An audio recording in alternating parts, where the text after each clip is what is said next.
some Hmm. of those people are gone, as in they gave up on animation and Yes. this and they moved out. And that terrified me. I thought, oh, if they're doing it, what chance do I have?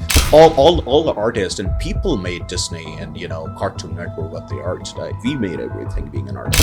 I didn't Hmm. care. What a weird position to be in. You lose your Hmm. income and your Hmm. job, and I couldn't care less. And I went, oh, that's not a good sign, Nic.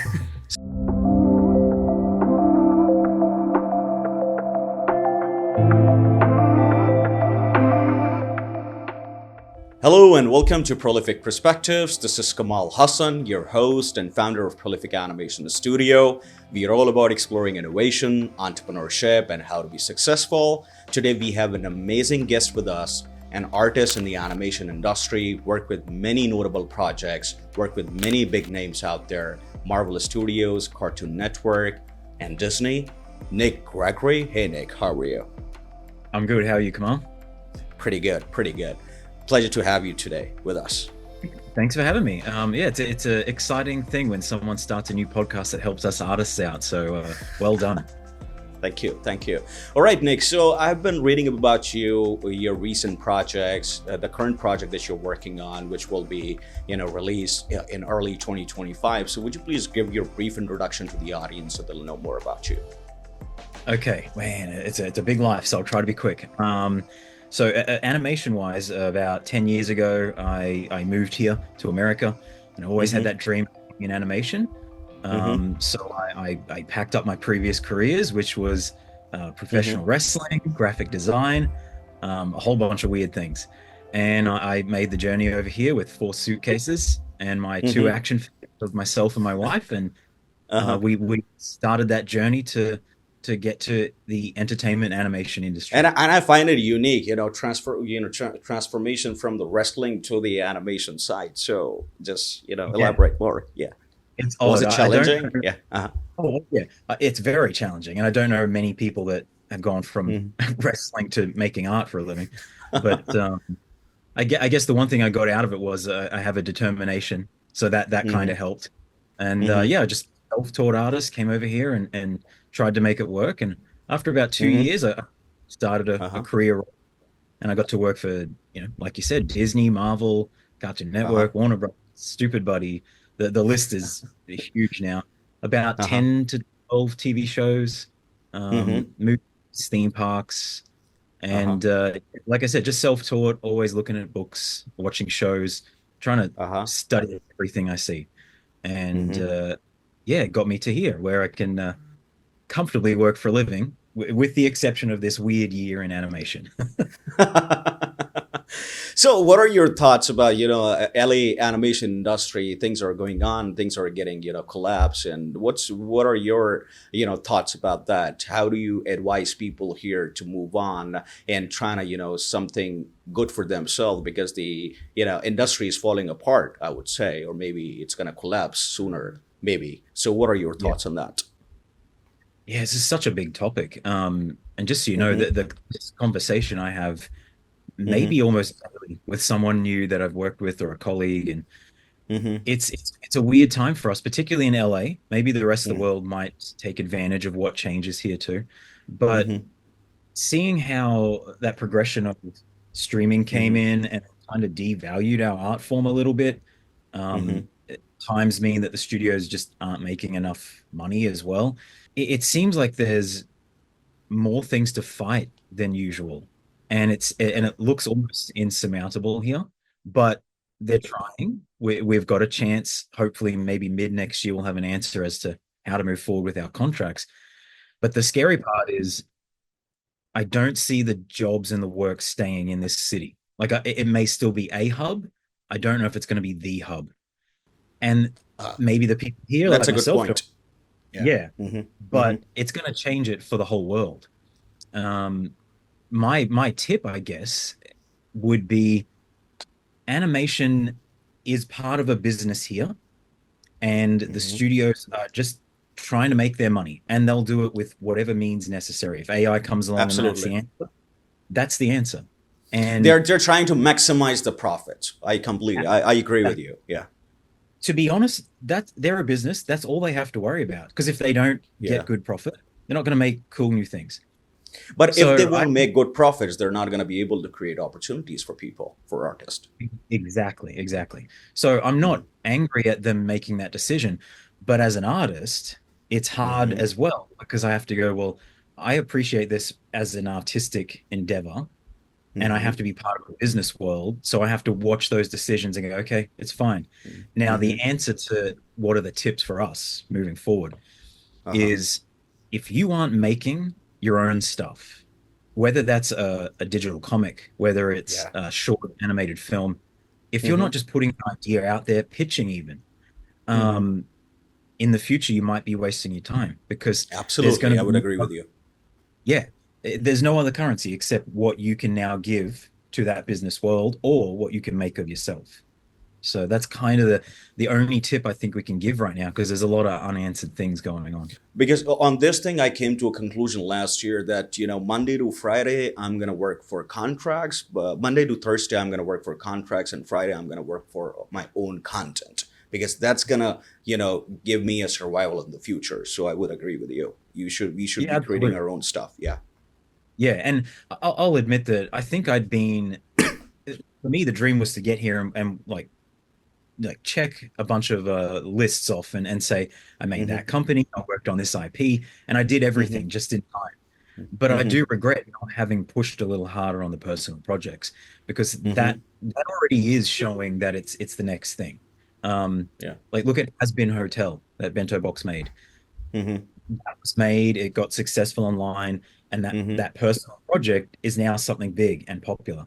That's the future for us. So, or either that, or be famous and have IP attached to you somehow. I recently saw the teaser of your friendly neighborhood Spider-Man, and it looked incredible and had such a unique animation style. I noticed in your portfolio that you work on this Marvel project. Could you share the idea behind this comic style approach and how the team combined classic comic visuals and modern animation techniques? Sure. I will preface it by saying, obviously, I can't talk in too much detail because it's Uh, not released yet. uh-huh. But just in vague terms, from the beginning, as everyone can Mm-hmm. see from the art they released at Comic-Con and stuff, Mm-hmm. they do have a more traditional feel. So, as Mm-hmm. in, it feels like a comic book coming to life. So you can see it's Uh-huh. the flat character with the Yeah. line on the Mm-hmm. outside, and Mm-hmm. um, their approach from the beginning was, I guess, kind Mm-hmm. of like the X-Men '97 one. Like keep Uh-huh. it tradition, keep it feeling like it did when it was popular and big. And Oh. I Mm-hmm. like that. I think that's cool because it means it's going to, or it has Mm-hmm. pushed them to try Mm-hmm. to make new ways to get that look on screen because it's Mm-hmm. hard doing that in a CG world. That they're figuring out how to make all this stuff work daily, as are all studios to make 2D work in that 3D world. So it's going to be great. I think people are gonna want more instantly, kind of like they did with Mm-hmm. X-Men 9. The Marvel Mm-hmm. team is fantastic, particularly with their They are. animations. Yeah, Mm-hmm. the stories there will grow. Um, Mm-hmm. and that's I don't know how much more I can say, but I had a good Uh, time on that, mm-hmm. especially exploring color because that's the Mm-hmm. thing I love most. So I'll Mm-hmm. leave it at that. But if you like not just Marvel movies, if you like comic Mm-hmm. books, you're gonna like this. All right. So your journey from Australia to US to pursue animation is quite unique. Can you share what motivated that big move and how it shaped your career in the animation industry? Yeah, sure. Since I was a kid, I always had been focused on art, but for some Mm-hmm. reason, it was the thing that had terrified me the most. And I Uh-huh. did crazy stuff. I did the wrestling, I did boxing, I played Uh-huh. rugby, I tried a whole bunch of different jobs, Okay. and Mm-hmm. I kept ignoring this art thing. I made it for myself. I do fine art, I do paintings, Mm-hmm. but one day I think it was during the is it called the Great Recession where like the mid 2000s, early 2000s, it hit the world. Mm-hmm. People were from Yeah. corporations. I was Mm-hmm. affected, and I had a Mm-hmm. job that when I got let go from, like a whole bunch of people at that time, I didn't Mm-hmm. care. What a weird position to be in. You lose your Mm-hmm. income. and your Mm-hmm. job. And I couldn't care less. And I went, oh, that's not a good sign, Nic. Okay. So I thought to myself, now's the time. Pick that goal that you've been terrified of and just go Mm-hmm. for it. And that was for me animation and making art for a living. Mm-hmm. So it was just a process of start Mm-hmm. learning, start traveling, because in where I was in Brisbane, Australia, the opportunities to learn animation or work for animation was zero. So for Okay. me, I had to start jumping to cities that had universities in Australia, and I would Uh-huh. sneak in lectures and courses, Uh-huh. or sometimes I'd ask permission if I could like sit at the back and listen from these industry professionals. So that's how I kind of started, and I just went to every little course. All the online stuff was starting too for It was always in your subconscious that you are an artist, right? You are creating, oh uh, yeah. paintings and imaginations. So, okay. Oh, Uh-huh. without a doubt, yeah. I think the Mm-hmm. earliest memory I have of doing my first plein air drawing or painting, I was Mm-hmm. 6 years old, and I think I Oh, drew the living okay. room with a pen and just a lined piece of paper, and I Okay. still have that. Uh-huh. It's really good for a 6 year old. So Uh-huh. I knew that was something I had then, and then I saw a bunch of Mm-hmm. things at the age of 10. Like I went to an art gallery with my grandma. Same week, I Mm-hmm. also saw the Fantasia, and seeing Okay. that Uh-huh. real art come to life, my Mm-hmm. mind exploded. I Oh. literally thought at that age that was Mm-hmm. magic. Mm-hmm. Magicians did this. So I've been hooked ever since. But Uh-huh. yeah, just trying to learn the process about 12, 14 years ago of how to Mm-hmm. turn the art I was already doing into entertainment art. Mm-hmm. Took me about 5, 6 years. Uh-huh. And it was really self-taught stuff. But my background and everything else I'd done had set me Uh-huh. up to prepared to fail. And I was okay with that. And I think that's the biggest power I had coming into this journey because it served me Uh-huh. well because I failed constantly. Like the amount of job rejections I have, the amount of Mm-hmm. um, courses I took or studies I did, and I just failed and felt like I didn't learn anything. It just set me up to go, oh, okay, I'll just walk to the next goal now. Like it didn't matter Uh-huh. that I failed. And those Mm-hmm. previous jobs and wrestling and stuff, lots of opportunity to fail. So And yeah, those that failures made you who you are today. So, oh, yeah. 100%. It's not something I ever, when someone says, give Mm-hmm. me advice on how to learn or something, Mm-hmm. failure is key, but you don't It go is the key. chasing it. Yeah, I'm not Absolutely. trying to go, tomorrow I want to do something and fail. You just Uh-huh. know that you're going to learn from that. You have to be persistent, right? You should, keep setting goals and, fail fast and keep trying new things until you get there where you want to be. So I completely agree with you. So Oh, yeah. with your extensive experience working at top studios like Marvel Studios, Cartoon Network, and Disney, what have been some of the most rewarding moments in your career so far?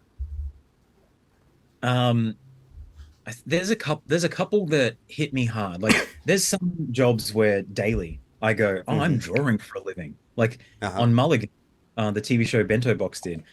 I'm drawing spacecraft and alien Mm-hmm. guns and weapons Mm-hmm. and coloring in. And like if you Mm-hmm. told me that when I was 6 years old, I'd go, no, that's not a job. No one's going to pay Uh-huh. you to do that. Uh-huh. Uh-huh. Um, and for months, I'm just sitting there coloring in and having fun. I'm going, I get paid and I'm a grown man and I'm doing this. That was Mm-hmm. a great moment for me. Mm-hmm. Um, Getting to work on just that greedy little thing inside me of like, get those IPs that you grew up with because they're still around now. So Mm-hmm. working on Beavis and Butthead, Mm-hmm. that was great. I worked on the film and the TV show, and Mm-hmm. I still have a ticket stub from when I first saw the Beavis and Butthead film at the drive-in. Oh. I'm showing my age Mm-hmm. now. Back Mm-hmm. in I think '96. So to work on that film was great. To Mm-hmm. work on the upcoming Your Friendly Neighborhood Spider-Man was Mm-hmm. great too. Like, when they Uh-huh. interviewed that, they asked me my favorite character. My favorite character is Blade, the vampire hunter, and they were Uh-huh. disappointed going. And Uh-huh. just as they were about to tell me what the show was, I picked up the comic book I've had since I was 8 years old. It's still here Wow. on the other side of the world now. And I go, look, Uh-huh. Spider-Man. So moments like that, that kind of makes you go, oh wow, I'm getting to build the stuff that inspired me. And Yeah. that's kind of special when you get to stop and go, oh yeah, I'm getting paid to do the stuff I just did in my bedroom when I was a kid. Uh-huh. All Yeah. right. So those goals. So, how has your background as a professional wrestler influenced your art and storytelling? Can you share an example of how that experience show up in your creative work? Oh yeah, that's a great question for right now. So, in two ways.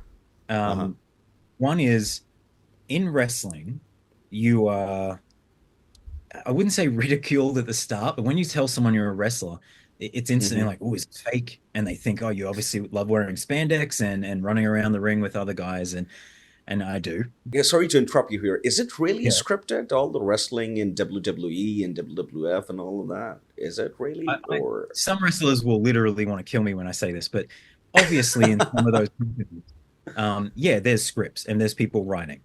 But oh, okay. I would say 99% of the wrestlers, this includes myself and my wife, who, by the way, Uh, was also a wrestler. oh, Um, okay.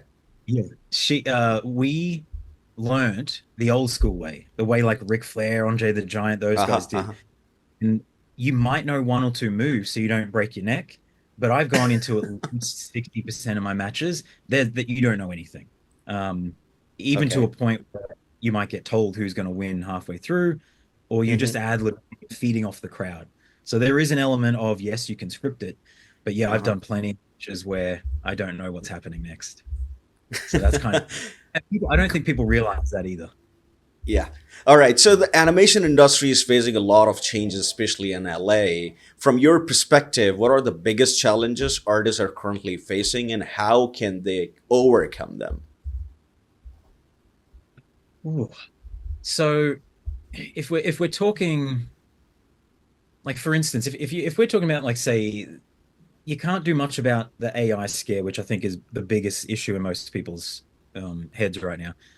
But if we're talking things like outsourcing from this city in particular, Mm-hmm. um, you've just got to think obvious things like, well, start networking outside the city, email new Mm-hmm. studios, connections in Spain, Korea, Canada, Australia. There's new Mm-hmm. places popping up everywhere. It's almost like I think we have to virtually start doing our networking. I can't just go have a lunch anymore down the street, which I used to do a lot, Yeah. and Mm-hmm. meet 100 people in And in a it couple was months. necessary to do it back then, right? To go around, have Absolutely. physical meetings, network, PR, communication, contacts. So I think, Yeah. everything has been transformed and we should have like virtual meetups. Why not? Yeah. And I mean, this is why I love what you're doing here. This stuff is Thank the you. new way that we're going to meet, and I'm going Absolutely. to find a new and a new connection. But you're Mm-hmm. right. It used to be just you go have your lunch. Now Uh-huh. you have to start thinking about the Mm-hmm. world as the hub, because I don't think there's a guarantee moving forward that, like when I did 10 years ago, there's one Mm-hmm. place that you can aim for. I hope I'm Absolutely. wrong. I really do. Like, I would love to think that LA would Mm-hmm. still be the king of animation Yeah. and people would want to come here because it's a great thing. But I don't know if that's going to happen. So my tip is start reaching out to those places that you didn't think of before and aren't the top of your list. Like if it's not Mm-hmm. Disney, who cares? Like that's Yeah. a giant machine. It'll keep doing whatever it's doing. It's not going to Mm-hmm. disappear. Just may not be in LA. So you have worked with on a wide range of projects from TV shows and film to theme parks and publishing. How do you approach blending your contemporary art style with animation? I So when I go into a project, usually they have a very set idea on what they want for it. So that Mm-hmm. they've either referenced the look or an idea or an artist is on board that is dictating it. Mm-hmm. So to a certain extent, you kind of know where you're headed. Uh-huh. But as an artist, as someone that just wants to look at pretty colors and make cool pictures all the time, Mm-hmm. I'm constantly at pushing in those little ideas. And I think every Mm-hmm. artist should. So know what you have to do, but Mm-hmm. then I just go, oh, I have a skill in this, or I like pastel art. Can I Uh-huh. scan my brushes in today and make my own? And the answer is usually yes. And then the next step is, can I do the Mm-hmm. sketch here and do it this Mm-hmm. way? Can I take this style I had and just try it out? I don't think anyone's ever said no. It doesn't mean it makes it to the end product. But Agree. it's a Mm-hmm. good question because I don't Mm-hmm. think artists are gutsy enough to ask, can I influence the style a little bit? And Uh-huh. usually the answer is give it a shot. And Yes, at least give it a shot. Yeah. Yeah, exactly. So I'd tell anyone, just if you're nervous about asking or you want to change or tweak something on a show, especially if it's a big IP, just Mm-hmm. do it. Maybe just do it and show the art director. I've done that many times and I've failed many times, Uh-huh. but it doesn't stop. And then my style, my color sense ends up becoming part of that world, and that's the payoff Mm-hmm. there. I have the guts to do that. Makes sense. Makes sense. So you are currently focused on developing shows and making short films. What's your creative process like when you start a new project? Are there any upcoming projects you're excited about? Yeah. The process for me is so scatterbrained. It could be like I'm not even going to show you, but in my room is covered in post-it notes right now. And any little idea I get, any little sketch, any words that might get my Mm-hmm. brain going, Mm-hmm. I write them down. And then some of those I've had for 6, 7 years. Like there's one on the wall that looks like it's about to grow mold. It's Mm-hmm. it's an idea that I can't get rid of. So I have all these little things. And when I have the time, when there's Mm-hmm. an influence in the world that makes me go, oh, that's the one, then Mm-hmm. it's a very organic process. It's just I feel it. It's something Uh-huh. got my attention. But I Mm-hmm. guess the process is everything it has to be either written, typed Mm-hmm. out in Word, or I have to have Mm-hmm. something to remind. Even if it's like a toy, like I got a Silent Bob, Jay and Silent Bob. I got a figure up here. It's reminding me of an Uh-huh. idea I had because he's got a boom box. I'm going, oh, that boom box gave me this idea, so I didn't have to write it down. Everything in Mm-hmm. here is something that I'm waiting to make, and then the process of getting it done. Mm-hmm. That's the hard part. That's trying to figure Mm-hmm. out, do I make it a book? Do I make it a comic? Do I do a Yeah. short film? And that might take me 2 or 3 years. Like my first short probably spent two to 3 years just going Mm-hmm. back and forth between, is this just a Mm-hmm. series of art pieces or is it a short film? How long is it? Is it a Uh-huh. TV show eventually? Yeah. That's the longest process. And then making it, I'm pretty quick. I don't screw around. Once I start, Mm-hmm. there's nothing else in life that will stop me, and it just steamroll through. And I don't know if every artist is like that, but the So hard being an part for artist me, when you start being an artist when you start something, because I can relate to this, is there an endpoint? Sometimes we, deep down with something and we keep doing what we are doing and we forget about, okay, we gotta finish as well. So it happens to you as well? oh yeah, all the time. And I Mm-hmm. think I've had to learn as I've done this more and more that I Mm-hmm. think that that process is you trying to reach perfection. Every artist Yeah. thinks they're going to reach perfection, and Yes. it's not possible. Like the It most is not. successful ever worked Mm-hmm. on isn't Mm-hmm. perfect. It's not even close. So I've learned that lesson now that okay, stop trying to charge for that end line and then not see where it ends. I just go, Mm-hmm. okay, 6 months, you'll have it finished, and if not, it'll be close enough. And I'm fine with that. Really am. Great. So, as someone who's worked with some of the biggest name in the industry, what advice would you give to aspiring animators looking to break into the animation world? Ooh, okay, that's a good one. I Mm-hmm. I would say at the beginning, I mean, if I'm just Mm-hmm. this is just my experience. At the beginning, if you're starting where I did, where you didn't maybe go to college and you're not coming out with Mm-hmm. a network of people, you have to meet human beings. And face to Yeah. face is good, but if all you've got is the internet, Mm-hmm. just be gutsy enough to go on LinkedIn, or Google, find that Mm-hmm. person that's whatever role you want to be, and reach Mm-hmm. out to 100 of those people because Yeah. those connections are my information and that's my college, that's my study. So they would say, "Oh, Nic, you need to do this with your work," or "Show me Mm-hmm. what you've done, give me advice." And I don't even have to ask because Mm-hmm. everyone actually pretty nice and they're helpful. That's the Mm-hmm. first step. Like just start reaching out to people because that's how they fill the roles. Like I feel like Yeah. an art director will just reach out to friends and their network. So if you do Mm-hmm. the same from the beginning, you're going to Mm-hmm. find someone that's going to help you out, give you a job, make you better. Mm-hmm. That's probably the best thing. And then just keep making art without having to have a goal and having to aim for perfection. Because that slowed me down for years. Everything I drew, I went, damn, it better be good. And I sometimes I wonder if that was when I used to care about social media a bit more. Mm-hmm. I always thought if it doesn't look great, I'm not going to get noticed, or it's not Uh-huh. going to be good for my portfolio. Mm-hmm. Um, so if you're not aiming for perfection, you can just make stuff and draw and Yeah. paint. Mm-hmm. Man, that opens you up and you get better a lot quicker. And I don't know how to tell someone to not want to be perfect or not make the best thing, but Mm-hmm. just sketch. Maybe time limits, maybe put an alarm clock on, treat it like Yeah. a figure drawing session, something that gets you Mm-hmm. just to stop and move on and make something else. Because I then you'll think have it's a a great million. advice. Yeah. It's a Yeah, great yeah. advice, I would say. Yeah. So I mean that's about it. It's as simple as that. Just start that effort. Just produce work for yourself and something will ring and you'll go, oh, that's my new idea. That's the thing for my folio. Yeah. Great. Great advice, I would say. So the industry is changing rapidly, and many artists feel the pressure of corporate shifts and the future of animation. How do you keep your passion for creativity alive in times of uncertainty? Oh man. The the last the last 12 months. Mm-hmm. I'm gonna start with the depressing stuff. The last 12 months have been so hard for people in Mm-hmm. animation. Mm-hmm. And I've been working with absolute rock stars, like the pinnacle of our industry in the studios I've been at. Some Mm-hmm. of those people are gone, as in they gave up on animation and Yes, this they do. this and they moved out. And that terrified me.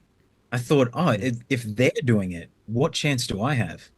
So I Mm-hmm. think at a time like this, it's taken me 12 months to figure this out. I would say to Mm-hmm. anybody, take the time, allow yourself the time to, for a lack of a better word, grieve over Mm-hmm. what's happening because it's Mm-hmm. going to be a big shift. But the next thing is us.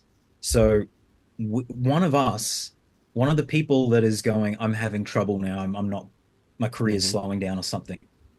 We're going to make the next thing. And maybe a corporation Yeah. buys it and that boosts the industry, or we are self-sufficient. Why But not? Yeah. Mm-hmm. this time is going to produce something special.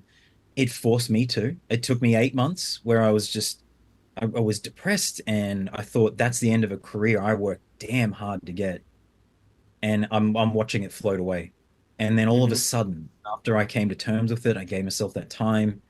Mm-hmm. Um, I went, no, I can't stop being creative. I have to keep making art. And as I just made things, I went, Mm-hmm. oh, I'm the reason Disney exists. I'm the reason Marvel's making something. And when I say me, I mean Absolutely. and like you and I. All the artists and people made Disney and Cartoon Network what they are today. So I would agree with you. We made Yeah. everything being an artist. Yes, Oh, 100%. as a immigrant to the country that watched this from the other side of the world, Mm-hmm. to see let's say my favorite film is Fantasia, right? Oh, and I love Mm-hmm. the Iron Giant. Not Mm-hmm. once, even though I did say in the past I would love to work for Disney because that's just it was the pinnacle at one Yeah. point. Mm-hmm. Um, not once as a kid did I go, well, that logo is important to me. It was, Mm-hmm. look, there's Ivan Earl's name on Sleeping Beauty. Uh-huh. There's Kai Nielsen. He did the Night on Bald Mountains concept art. Those Mm-hmm. names are the things that ring true for an artist. So right now, there's someone out there, and maybe it's your or I or some other person listening to this. Mm-hmm. They're going to be that new person, and that's exciting. And I think that's what's going to keep me from, I guess, trying other things. Where I go, no, I can't try other things. Art is it. Animation Mm-hmm. will always be part of my life, and I hope that next thing's there, and I'm going to be part of it. And I Mm-hmm. think that should spur other people on. Start making art for yourself again. Forget about the studios. If you go work for them again, fine. Those That's fine. corporations aren't going. Mm-hmm. Yeah, it's yeah. One of us is going to make the next thing, and I go, oh, I'm excited again, finally, because this is forcing us to go get off your ass and do something. Absolutely. So you've been involved in creating some iconic stories and experiences. Looking ahead, what do you hope to contribute to the animation industry in the next few years? Um, I'm already, like I just said, that the last couple of months where I've gone, oh, it's time to for someone to do Mm-hmm. something. I went, yeah, it could be me. So I've Mm-hmm. got a short film I'm already halfway through. It'll be my second. Great. which I'm Mm-hmm. ended up changing after this week. And I'm building a studio at the back where I got all this old lumber and timber. I'm just going to build something as cheap as I Great. can. I'm gonna start Mm-hmm. making my own um, art for entertaining others. So I'm going to record how I paint and make contemporary art and do a Mm-hmm. whole bunch of things like that. And then also I just pitched a TV show for a new one. And Mm-hmm. if whether that goes through with the company I pitched it to, I'm going to Mm-hmm. pitch that around. So I would hope in Uh-huh. the next couple of years, I either have a short finished, my contemporary art is taking off as well as animation, um, Mm-hmm. or I've got a show going. But I'm not going to stop with animation. I'm not going to slow down. I'll take it into Uh-huh. my own hands. So in a couple of years, I expect to have a product or a thing out there that people can enjoy. Impressive. Your motivations, your advices and your tips that you were giving, that is, creating a spark in me as well, again, after, a long time here. So as a contemporary artist, how do you balance your passion for fine art with your work in animation? Do you see these two worlds influencing each other in your projects? I hope so because doing contemporary art, like now I'm kind of starting the fine art stuff again. Um, Mm-hmm. I don't see that in some countries they mix. Like for instance, Mm-hmm. I think Japan and France, maybe Ireland a little bit, they have this mixing of what feels like traditional art and people that make paintings that could sit on a wall in a gallery and then they animate Mm-hmm. with that. Mm-hmm. I I don't know if anyone here is going to be ballsy enough to go, oh, well, Nic, take that contemporary art and let's Mm-hmm. mix it into a feature film or something. I think CG is very much the norm now. But Mm-hmm. maybe, like we just said, maybe now is the time for me to start going, as I make Mm-hmm. my contemporary art, how does that work for animation? Can it work? Mm-hmm. And incorporate that? Because it worked 70 and 100 years ago. Like my favorite film was made decades before I was born, and I felt like it Mm-hmm. was perfection. So I think if I'm making contemporary art at some point in the next 2 years, it will influence my animation. It can't not, because I think that's the important stuff. The things I do on a canvas and paper will Mm-hmm. always outweigh what I do on a screen. So I hope I can merge the two. Yeah. Great, great. Thank you so much for joining us today, Nic. It's been an insightful conversation with you and really enjoyed this conversation. I hope that the audience will also enjoy this conversation. So, thank you for tuning into another episode of Prolific Perspective. We hope you enjoyed this insightful conversation with Nic Gregory. Don't forget to like, subscribe, comment. Until next time, stay tuned. Thank you.